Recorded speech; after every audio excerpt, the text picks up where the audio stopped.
Assalamualaikum warahmatullahi wabarakatuh. Kembali bersama kami. Saya Alvin Najmi. Saya Ermawati. Saya Wulan Sulistiawati. Saya Lembulan. Saya Muhammad Magdalena. Dan juga narasumber kita, Ibu Pia. Halo. Di sini kita sedang ngapain nih? Ngapain dong? Ya, di sini kita lagi wawancara terkait profesi kependidikan dengan narasumber Ibu Pia, yang mana kan Ibu Pia ini sebagai salah seorang guru di MTS Atarbiyah yang berlokasikan di Tarogong, dan juga beliau ini adalah seorang mahasiswa semester akhir. Semoga cepet-cepet lulus ya. Amin. Dan juga diberi kemudahan. Nah, tujuan kita melakukan wawancara ini yaitu untuk mengetahui sejauh mana pemahaman kita terhadap profesi kependidikan, yang mana kan suka bentrok antara teori dan juga praktek. Yang mana kan harapan kita ke depannya lebih berkembang lagi. Oke, langsung saja kita berikan kita kasihkan ke narasumber kita, yaitu Baik, terima kasih. Assalamualaikum warahmatullahi wabarakatuh. Waalaikumsalam. warahmatullahi wabarakatuh. Saya sudah mengajar itu dari tahun 2021, dari setelah lulus SMA. Alhamdulillah ada beberapa pengalaman yang mungkin bisa saya bagikan ya bersama teman-teman. Jadi nantinya kita akan membahas apa saja yang mungkin nanti perlu kita tuntaskan bersama-sama. Baik Ibu, terkait layanan instruksional atau pengajaran, bagaimana sih upaya Ibu dalam menyesuaikan pembelajaran siswa ya, yang mungkin siswa itu memiliki kemampuan yang berbeda-beda ya, dan bagaimana sih tantangan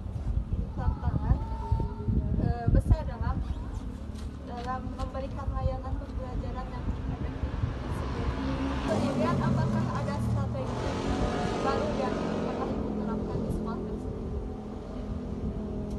Oke, yang pertama terkait siswa yang berbeda-beda ya, tentunya apalagi masa SMP, apalagi yang masih kelas 7 ya, terkait peralihan dari siswa SD ke SMP itu tentu ya ada perbedaan. Mungkin ketika saya sendiri misalkan dari fase SMA itu ke kuliah itu kan ada culture shock ya gitu. Jadi kebiasaan yang baru untuk mereka, yang dimana tentunya dengan latar belakang yang berbeda, sekolah yang berbeda, juga mungkin cara belajarnya yang berbeda-beda.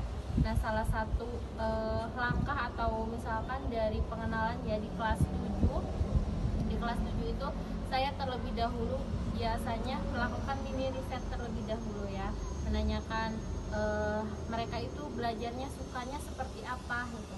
Apakah suka membaca, suka menulis. Biasanya saya terlebih dahulu melakukan pendekatan secara emosional terlebih dahulu bersama peserta didik. Nah, setelah itu mungkin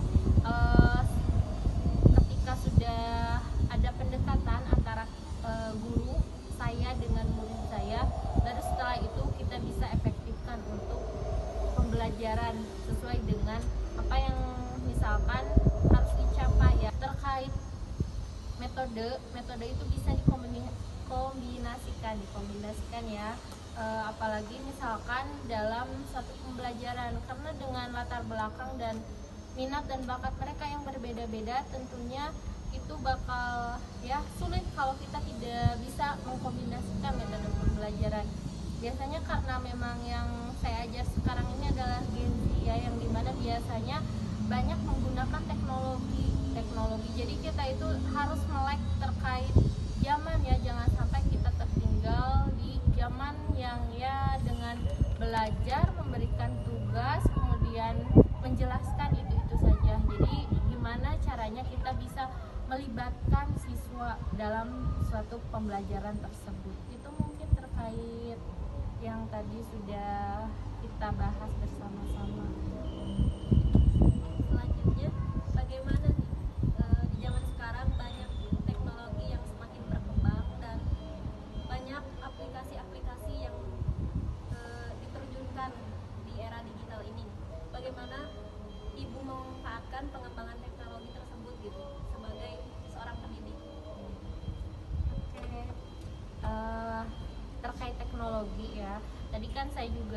sudah membahas ya terkait teknologi, kita itu harus melek di era modern ini, era digital yang dimana segala sesuatu itu melibatkan teknologi, melibatkan media sosial ya.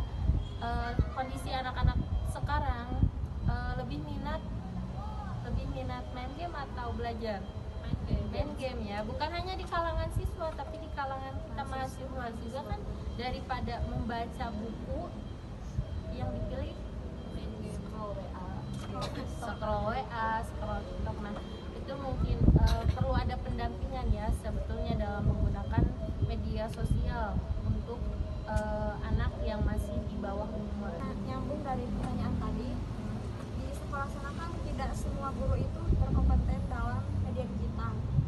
Adakah upaya sekolah tersebut dalam meningkatkan profesionalitas guru dalam media digital, misalnya berupa pelatihan, seminar, dan lain sebagainya?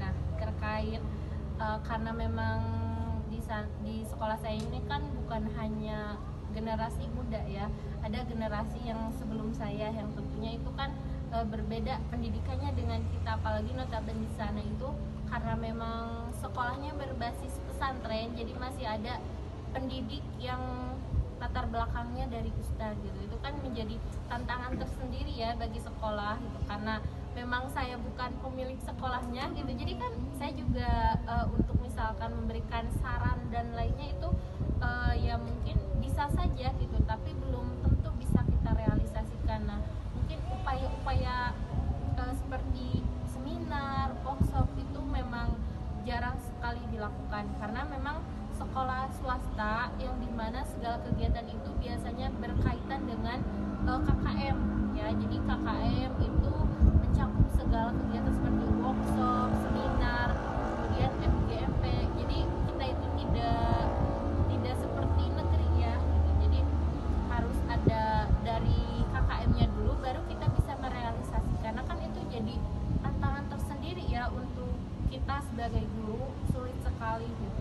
Makanya untuk pelatihan tersebut kan belum bisa kita realisasikan di formal gitu, tapi setidaknya saya alhamdulillah ya lumayan melek terkait teknologi. Jadi saya mengajak guru-guru yang lainnya gitu, yang awalnya mungkin tidak terhadap teknologi atau media sosial, jadi saya ajak bersama-sama. Terima kasih kepada narasumber kita Ibu Pia yang telah menyampaikan dan juga menjawab pertanyaan kita terkait profesi pendidikan, yang mana ternyata sangat kompleks sekali gitu terkait profesi pendidikan ini, dan juga banyak tantangan dan juga rintangan yang harus dilalui oleh seorang guru terhadap kemajuan pendidikan.